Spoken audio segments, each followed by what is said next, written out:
Welcome everyone to Prescott Valley TV. This is Council Chat and I am Mayor Kel Palguda. I'm glad you can join us. Today we have a great guest. It's exciting for the town of Prescott Valley and for our police department. So we are welcoming our new chief, Chief Bob Ticer. Welcome, sir.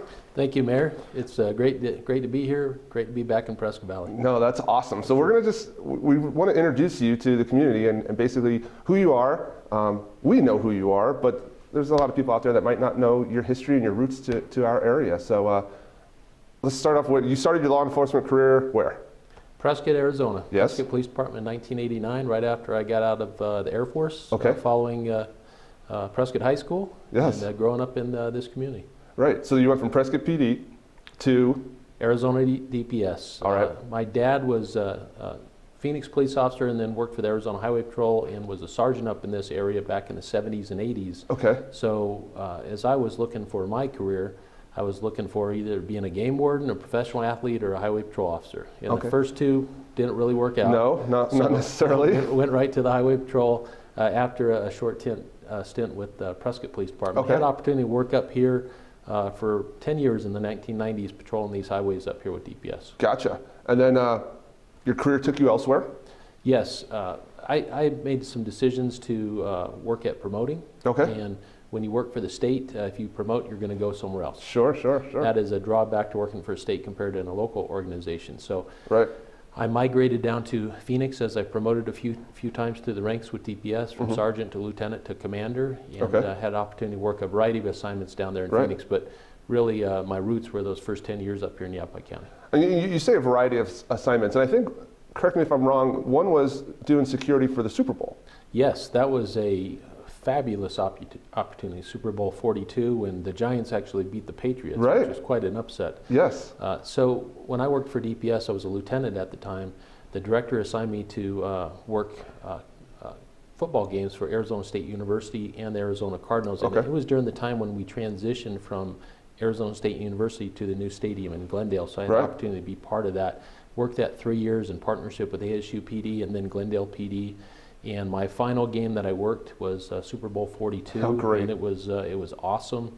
But what I learned during those 3 years, during those assignments, is the absolute great working relationship that Arizona law enforcement has together. And, sure. and I saw that from the very beginning, from the police academy to working up here in Yavapai County, and something I'm really excited about coming back to. Because it's a little bit unique, as I'm sure you'll agree with, in regards to how Arizona law enforcement, they work very well together. Very well. Other areas throughout the country, you see some challenges in regards to relationships. Yes, 100% in Arizona, and it starts in the police academy. It starts in state statute, actually, because law enforcement has full authority to work throughout the state. Gotcha. There's no need for IGAs, MOUs, all of that with divisions on jurisdictional boundaries. Of course they're there, but law enforcement can work across right. those jurisdictions. And then it goes to the academy when state troopers, deputy sheriffs, city police officers are all in the same academy class, sure. working together, forming those relationships that start at the very beginning, moving up the ranks, and truly it is a relationship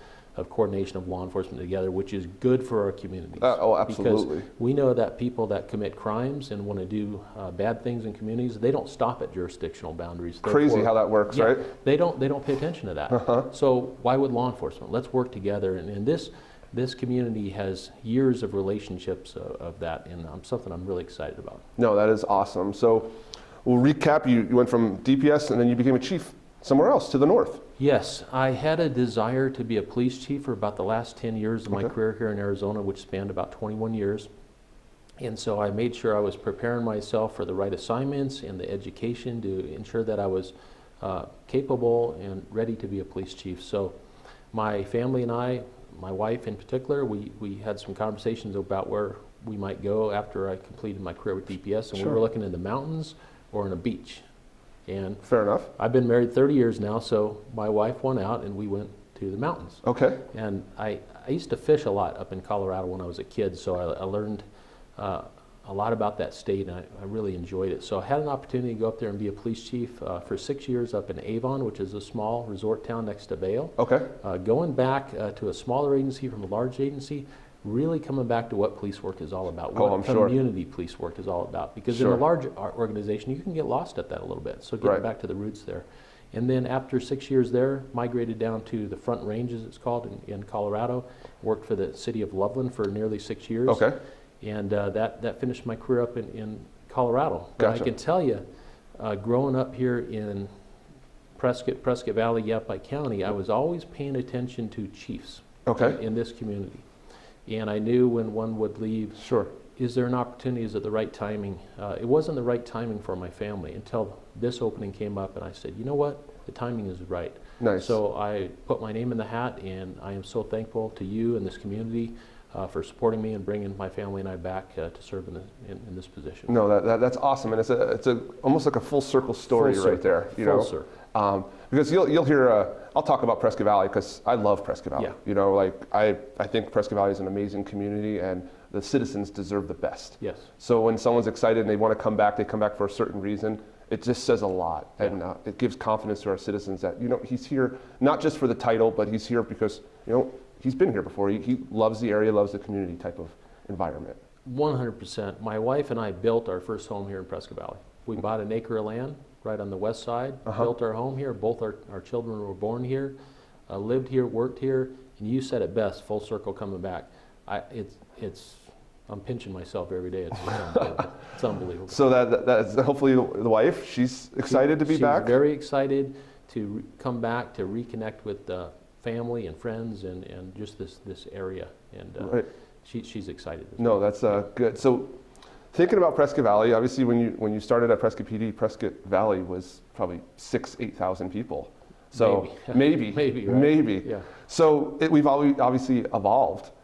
What do you see with that as your role now and understanding how Prescott Valley is the largest community around?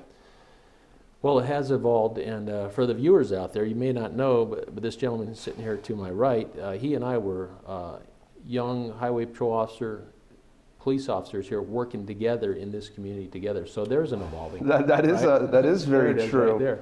Little fun fact right there. Yeah, fun fact, the mayor and I and still a couple other police officers down here used to work together with that collaboration back then. We didn't know about that. That's what we did. And now we reflect on it and go, wow, that's how it's supposed to work. Yes. So I enjoyed that relationship. So how has it evolved? What hasn't changed are the people and the mission and the community connection with law enforcement. Right. That has always been strong here in this community. It's just bigger now. Sure. So, but the department's grown, and we have the resources to be able to protect the community, keep people safe, especially in traffic. That's a big deal here. It's always been a big deal with the state highway coming right through the area. We have to focus on keeping folks safe in their cars because that's what people do every day. They drive a car or they ride in a car. So that's going to be a big deal. So it's evolved. As far as professionalism, this department, from just the short time I've been here, is there. Coming in as a new chief, I'm seeing some opportunities here to grow this department, become the best department. It's a great department right now, and it's going to be even greater just because of the people that are here working, but with support from the community. So I think as we grow, we just need to never lose touch with that relationship with our community, because when you look at this organization, there's 83 police officers. So multiply that by 2 for the number of eyes that we have and ears. That's not a lot of people to protect a community. Right. The community does the protection. Sure. We're with the community, they're with us. Somebody very smart 200 years ago, Sir Robert Peel, said that in a different way.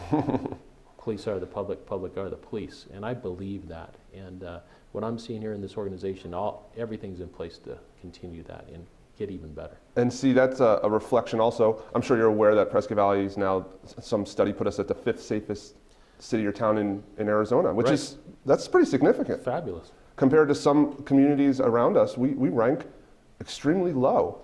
And a lot of times people think, well, if we're going to grow, then of course the crime's going to grow. But that hasn't been the case here. Yeah. So that says a lot about our officers, and it says a lot about our community as well.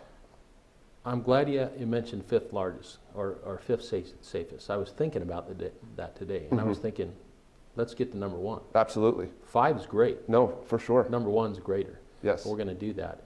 What I have noticed with the police officers here, and professional staff too, and we don't want to forget about them in an organization, the support staff that helps the uniform officers do their job. Right. Wonderful, wonderful people. But what I'm seeing here in this community by talking to our officers right now is there are a lot of homegrown police officers in this community that either went to Bradshaw Mountain High School, Sure. or there's 3 that came from Williams, just up the road, Prescott. We have kids that grew up in our community, now they're police officers in this community. And I had that opportunity as a young police officer in Prescott, what that's like. Sure. And it is really cool, because that connection is already there. That connection to the community is there. And so I'm seeing the kids growing up here want to work here. And that's great. I mean, how great is that? That's great. And you hear those stories from those officers, you know, my parents live over on this street, or I went to Bradshaw, I know this teacher. And then it just shows that people want to take care of their community, because No doubt. let's face it, being a police officer is a calling. They want to help out. Yes. They're not doing it for the fame and fortune. No doubt. And you take that and then you blend that in with employees coming in from outside the area and create some diversity. Sure. We need diversity in our organization because we're dealing with diverse cultures and diverse people. So we blend all those experiences to be a great department for our community. No, absolutely. So what do you think our challenge is? From the outside looking in, what do you think the town of Prescott Valley should look to try to avoid, or look to try to help out in the next 5 years? What do you think? Well, the challenges are going to be keeping up with staffing for the growth. We can't get behind on that. Absolutely. There's plenty of staffing models out there what we're going to be taking a look at, so we're not behind the 8 ball. Sure. As, let's say, a development goes in, we know 5,000 people are coming in there. We need to be right at the same time as how many officers we'll need to protect this community, to serve our community. So that's going to be a challenge. Making sure our officers have the best training, the best technology, and they are ready to go with the growth. As far as other challenges, traffic's always going to be up there. Always have to. People are hurt, injured, killed sometimes in traffic crashes. We need to pay attention to that.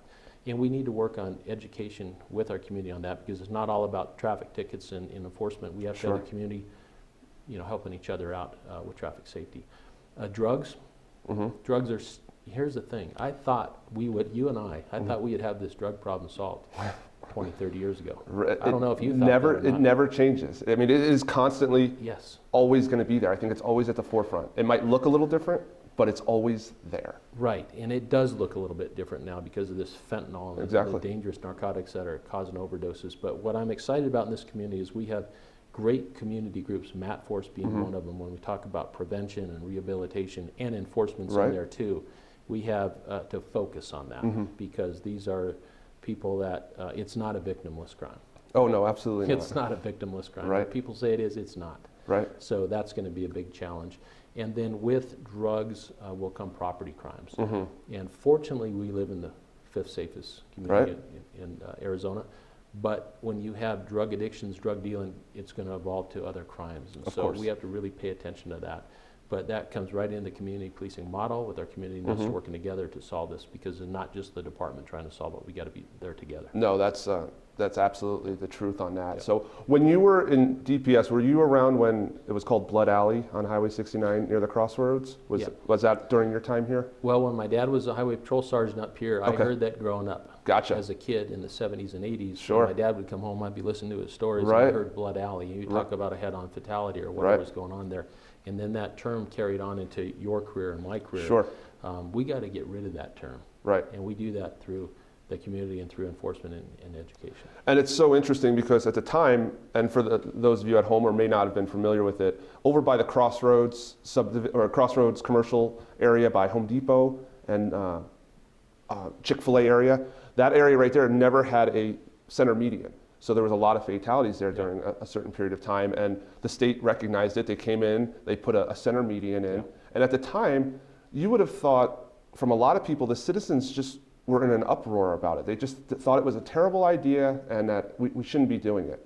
But ever since they did that, the fatalities dropped to nearly 0 in that area. So the point is, this change is good. It might not seem like it at the time, but there is a rhyme to a reason, and that we're always just trying to protect the public is what you're trying to do. And I might have been one of those citizens driving through there saying, why did they put this there? Right. But what it causes me as a driver, it causes me to focus more. I don't want to hurt the curb now. No, absolutely. No, you're absolutely right. That's personally. But the second thing is it keeps vehicles in their lanes, no more head-ons. Absolutely. Blood Alley done. Gone. That's the goal.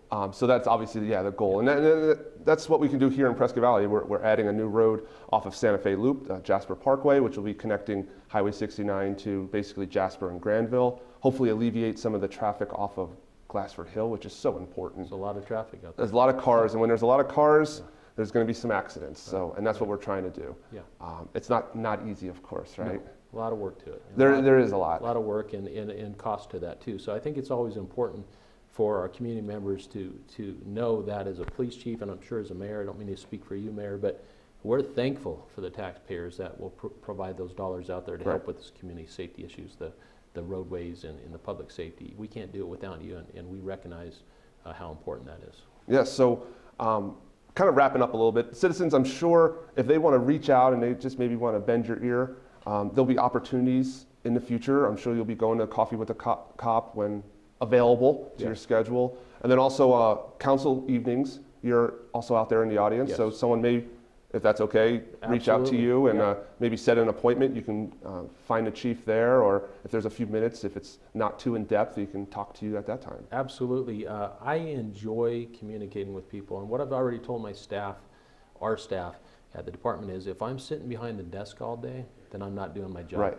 My job is to be out with the community, helping with these issues, solving problems, working together. So yes, please, if folks see me, I'm a recognizable person, just like you are, Mayor. People know who we are. If you see me in the community, please come up and talk to me. We can do formal meetings or we can do informal. When you see me at the store or you see me at council, wherever the case is, stop and talk to me. Let me know what's going on, because unless people are telling me what's going on, I may miss something. No, absolutely. It's always great when you hear from people.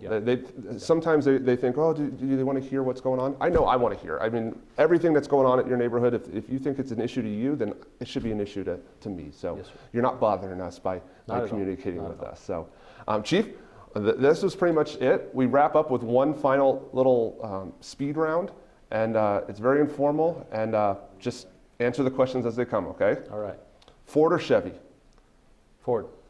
iPhone or Galaxy? iPhone. Cake or pie? Pie. Major League Baseball, NFL, NBA? That's easy. Major League Baseball. Major League Baseball all day long. Arizona Diamondbacks, New York Yankees? Diamondbacks. All right, that's it. That's all we do. Just do a little speed round. Those are the easy questions right there. So it's always good to hear. I did the same thing with our town manager and just kind of hear what they have to say. So, folks, I just want to thank you for joining us. Chief, I want to thank you. And catch us next time, PVTV or on Sparklight, channel 1056. Stick around, everyone.